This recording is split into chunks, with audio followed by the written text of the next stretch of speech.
Welcome back, everybody, for another installment of Balls Deep, where, as always, we get balls deep in whatever movie we just watched. This time, we have watched... Oh, God, I just hate that. You know what? We really need a new name. I know this is really bad, and we should have a good name already picked out, but we still haven't come up with a good name that really catches the audience yet, and so we would like your help and like your assistance. And we want your help with coming up with a better name than Balls Deep. As much as I love getting balls deep into things, we need a better name. Anyway, today's episode, we're going to do San Andreas. What the rock is cooking! So, this movie. The best, worst movie of the year. Brian and I both agree that that this is going to be in our top 10 of both lists. So we're going to love this movie and we're going to hate this movie. We're going to hate to love it and love to hate this movie. Oh, this movie man. was so bad it was good. And it was so good it was terrible. Yep. Oh, man. Where to even begin with this? It is your run-of-the-mill cookie-cutter disaster movie. Absolutely. Father who's high up in some type of field government where he field. knows what's going on. At every turn. And has to find his kid who's trapped in the very middle. And the kid knows what's going on at every turn. We enjoyed the hell out of this movie for terrible reasons, and we hated this movie for good reasons. Yeah, there's something charming about it. Oh, absolutely. Jumping all over the board today, and as always, spoilers. At the end, you get to a scene where Dwayne Johnson, who plays the father, I love the guy. He's great. He has gotten to be such a good actor. I mean, I doubt highly that he will ever be up there in the pinnacle, the peak of actors, of male actors, but he has gotten better. He has learned, and he's picked up, and he's branched out. And he does a great job. It's a very emotional scene. I mean, you obviously know what's going to happen if you've ever watched any of these kind of movies before. He really branches out with this scene, and he really shows us an emotional side, and it got to me. It's good. It choked me up a little bit. But he doesn't cry. He doesn't tears cry. Up. He tears up. He You tears see up. it, but he holds it. But he holds back, which because he's the father. He's got to hold it together. He's got to hold it together, and he's that big, giant, muscular man. He's like fucking, He's a tank. Oh, God, the man's a monster. God, what I would give to be that strong. I mean, casting was good. And it really is a great cast of actors. Carla, I can't say her last name. Carla Gugino? Yes, a double whammy for me. Love her. She was... She was the mom, the Silk Spectre, the original Silk Spectre in Watchmen, and then you have Paul Giamatti. Paul Giamatti, love him. One of my favorite movies, Paul. That you were an extra kind of supporting actor in that is John Dies at the End. Oh yeah, love that movie. Sick, twisted, demented movie. Funny, and you play just a great fun character in that movie. Loved it. The problem for me with that is that you have so many good actors playing all these cookie cutter roles. You know that certain people aren't going to die. You know that certain people are going to die, and you have the what was the boyfriend's name? It's Eon Gafood. Apologies on the inability on our part to pronounce your name, sir, but you do a great job. You're a good actor. Love you in a couple other movies that I've seen you in. Can't remember them off the top of my head. Sorry. But I knew you were going to die. Oh, yeah. I knew this character was going to die, but it wasn't stereotypical asshole. His father-in-law. Boyfriend, mom's boyfriend, new boyfriend. Mother and father are going through a divorce. The mother finds a new man. He's wealthy. He's powerful, and he ends up being a total douche. Cookie cutter, because we've all seen this happen 1,000 times in other movies, and he just shows himself and his true colors over and over and over again until at the very end, at his very end, it's like, yeah, we all saw that coming, and I clapped because I thought it was hilarious. I saw it coming. And, it's kind of like the movie forgets about him for a while, and then it's kind of like, yes. oh yeah, we should probably show what happens to him. Several times the movie, and I think they did that on purpose just to have fun with it, because I mean, with a movie like this, you have to know that you are cookie cutter, that you're stereotyping every scene. Yeah, they're putting studios are putting way too much money into this to take any real risk. Yeah, so they're going to play it as safe as they possibly can with what has already been established to bring in a large amount of revenue. Yeah. And, it was... I like the way he died. It was his comeuppance. He stands there and he looks up and he's like, ah, shit. And he dies. He gets killed. I won't tell you how. I mean, we spoil the shit out of movies anyway, but I'm gonna leave that one to your imagination. As always, any movie that is action or suspense or cataclysmic in nature with San Francisco, guess what happens? You guessed it. The fucking Golden Gate Bridge gets demolished. And, with Godzilla crushes the bridge. With this movie, Planet of the Apes. Planet of the Apes, with the new Planet of the Apes, it's just the ravages of time destroy parts. True, but the first, the new Dawn of the Planet of the Apes. Well, they just fought on the bridge. They didn't actually destroy the bridge. Well, yeah, but it was still, the bridge was kind of the climactic. It was, but the bridge was never actually fully destroyed. Whatever. I will challenge your ass. I have I both movies right now. No, I'm saying. Anyway. I'm just saying it's always the focal point, yes. It seems. If you have a big action movie, there's going to be something big that happens on the Golden Gate Bridge. Yes. And with this movie... That was the point I was trying to make. Point taken. Yes. And added to my own. And with this movie, a giant tidal wave crushes and demolishes the bridge. Yes. Yeah, saw that one coming. Thanks, previews, by the way, for ruining the big surprise that the Golden Gate Bridge is destroyed. This one, that opening scene with the girl in the car, I kind of liked it for a minute when it was like the whole, like, she was like looking in the back seat and you expect her to weave into the truck. Doesn't happen. Then she's texting on her phone. You expect her to weave into the next car. Doesn't happen. I kind of like that in a way. I thought it was a little fun. funny. That was fun. And then it gets to where we get the big shake and she goes over.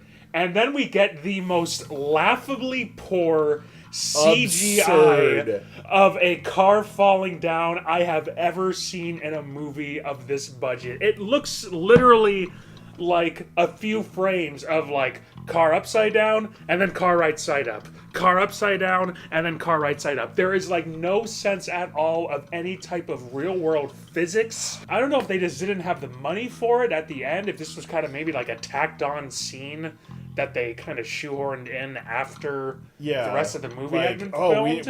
we need to throw in a quick scene at the beginning because of the movie the CG to show. The CG in the rest of the movie is okay. It's pretty good. Yeah, I have something to say. I mean, it's okay. But it wasn't as bad as I was expecting it to be, given that opening scene. But I mean, that car tumbling down the mountain, I thought was like the most laughably bad special effects sequence I think I've seen in recent memory. You bring up a great point, and my brother and my sister-in-law, they're both firefighters in the state of Washington. My brother is an EMT. They have shown me pictures. I've seen images. I've seen accidents. A car falling down a mountain the way that this vehicle did. There's no way in hell, in heaven, hell, on earth, there's no way in any scenario that this girl is still alive. That this car just randomly stops on the edge of a precipice. It's not even on the edge of a precipice. She's literally hanging by two little rocks holding on to the car. The car is hanging, and she is in the back of the vehicle. She is now bounced in a full safety like harness, like the fucking belt has her buckled in. But because the car flips, bong, bong, bong, bong, bong, and stuck, she's now against the back window. Bullshit.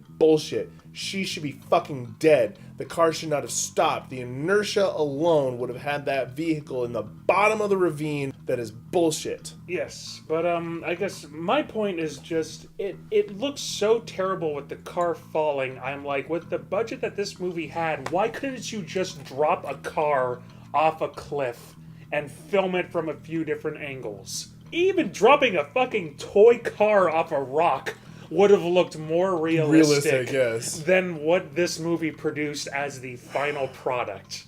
So, like, that scene kind of set the tone for me for, like, what I was expecting. Okay, so I have a point to make. Mm-hmm. So, Dwayne Johnson's character has to take his helicopter out to an earthquake zone that just happened. So he has to go from L.A. out to the Hoover Dam, so Nevada. Yep. Well, on his trip out to the Hoover Dam to go rescue people, he gets a phone call from his ex-wife, or soon-to-be ex-wife. So he stops. Now, mind you, he's probably about halfway there. So he stops halfway there and travels all the way back into L.A. to go pick up his wife. He gets to his wife. The buildings are shaking and falling apart around them. He's hovering. Now, hovering a helicopter is going to take up a lot more fuel than just flying. So he gets his wife up in the helicopter and they take off. Mind you, that took a few minutes to hover and get his wife up there. And then they had a whole bunch of avoiding buildings. Then they're taking off. Now they're about 90 minutes away from San Francisco where their daughter is. And then cataclysm happens to the engine. They received damage when they were in LA. Now mind you, what if they didn't receive the damage and they had to go all the way, they could go all the way to San Francisco on that helicopter? What about the fuel? How much fuel did he have? Obviously, he was full up when he left LA originally to go to Nevada. But how much fuel did he use up halfway there, then back, and then hovering, and then avoiding, and then taking off to go to San Francisco? How much fuel is in the goddamn helicopter? And then getting to San Francisco, picking up the daughter, and then moving to wherever the final destination. Where was his brain working? Drove me nuts. I don't know. Drove me nuts. Sorry. And after that, it's really just your standard mass extinction of seeing millions of people killed instantly and really having no reaction other than, oh, this is fun blockbuster entertainment. Yeah. Because mass death is...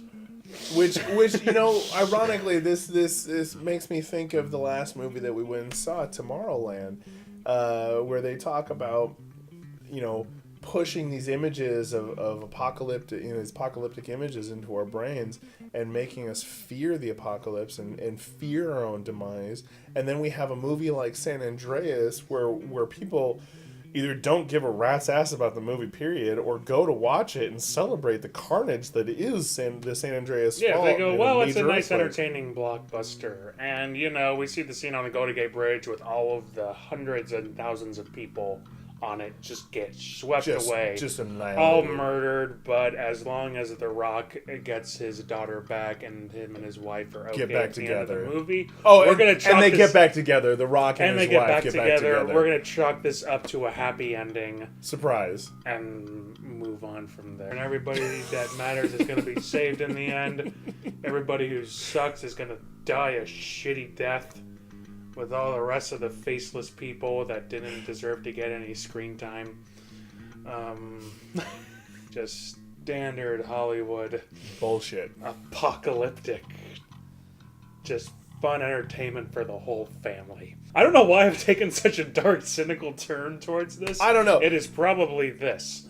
Probably. It is this. Again, don't get us wrong. This will probably go into my collection, as it will probably go into his, because it was that much fun to watch. But at the same time, this is what we do. We tear the shit out of movies. You're getting exactly what you paid for. Nothing more, nothing less. The Rock carries it. He's great to watch. Love him. Great screen presence. Yeah, oh yeah. Supporting actors. Camera loves him. Are all there. As do I. Yeah. Supporting actors are all there. we got the cool science mumbo jumbo. Yeah. That Giamatti. Giamatti explains Great job. for the audience everything that the audience needs to know. I especially liked when they're looking at the computer screen, and all of them are looking at the computer screen, and one of them is like, "Oh my god! Like, what was the Richter scale on that?" And Giamatti turns and he goes, 9.6. And then it shows. And then it shows the screen, and you see right in the top corner the Richter scale reading of a 9.6, meaning that everybody who was looking at that computer screen could have easily seen that information on the screen. But of course, they needed to, for the purpose of drama, needed to ask Paul Giamatti so that he can tell them, so that the audience would know just how devastating the earthquake was. If you're a big fan of Dwayne Johnson and you want to go see this movie, And you just want to see a big disaster movie. just go, and not a disaster of a movie, but a disaster movie. Yes. Then see it in 3D. Have a blast. Have fun. Yeah, have Otherwise, see a matinee if you really want to see it in theaters. It was fun to see it in theaters. It really was. And we both had a fantastic time. I mean, it's fun to watch. I mean, well, you know. Well, I mean, at the very end. It should not be fun to watch. You're watching the complete destruction of and death part of U.S. civilization and the death of hundreds of thousands of people. Millions of people, But realistically. we in this culture are just used to stuff like that just being pure entertainment for us. I know this is one of the most bizarre reviews that we've done, I think, because we've talked nothing but shit about this movie. But we still love it. We still love it. We're still like, yeah, it was, I mean, it's entertaining. It does exactly what it sets out to do. Entertains the audience. It doesn't do anything more. It doesn't do anything less. Mm-mm. And so you kind of have to judge a movie just based on what it sets out to do and if it achieves those goals, which this does. Well, so thank you all very much for joining us for another installment of Balls Deep. Again, looking for a new name. So as always, we spend our money so you don't have to. This is Peter Tobin, Brian Lawrence. signing off.